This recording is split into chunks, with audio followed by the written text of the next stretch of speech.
శ్రీ అమిత్ గార్గ్ గారు డీసీపీలో ఆర్పడేదారు పోలీస్ స్వయంగా కలిసి ఐపీఎస్ గారు జిల్లా వైద్య ఆరోగ్య శాఖ వారి శకటం మన దగ్గరికి రాబోతున్నటువంటి సత్సంకల్పంతో రాబోతోంది. ఇది చక్కని పథకం. రాష్ట్ర ప్రభుత్వం పలు ప్రణాళికలు రూపొందించి అమలు చేయడం జరుగుతున్నది. పర్యాటక పారిశ్రామిక కేంద్రంగా మంచి గుర్తింపు ఉన్న విశాఖ జిల్లా రానున్న రోజుల్లో రాష్ట్ర ఆర్థిక రాజధానిగా రూపొందేందుకు అన్ని అవకాశాలు ఉన్నాయి. ఒక ప్రధాన నగరం పైన విపత్తు కారణంగా ఇంత నష్టానికి గురి కావడం ప్రపంచ చరిత్రలో ఇదే ప్రథమం.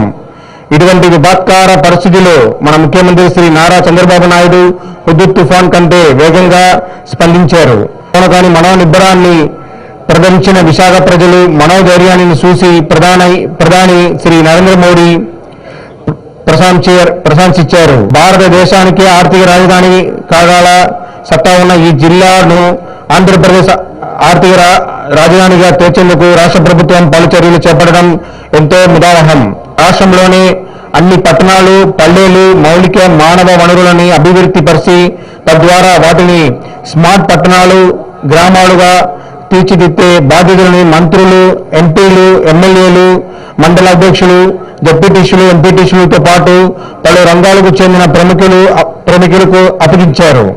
రాష్ట్ర ముఖ్యమంత్రి జిల్లాలోని అరకు మండలం బదలపూర్ గ్రామ పంచాయతీని దత్తత తీసుకోక మిగిలిన గ్రామాలు వార్డులు పలువురికి దత్తత ఇచ్చే కార్యక్రమాన్ని చేపట్టారు.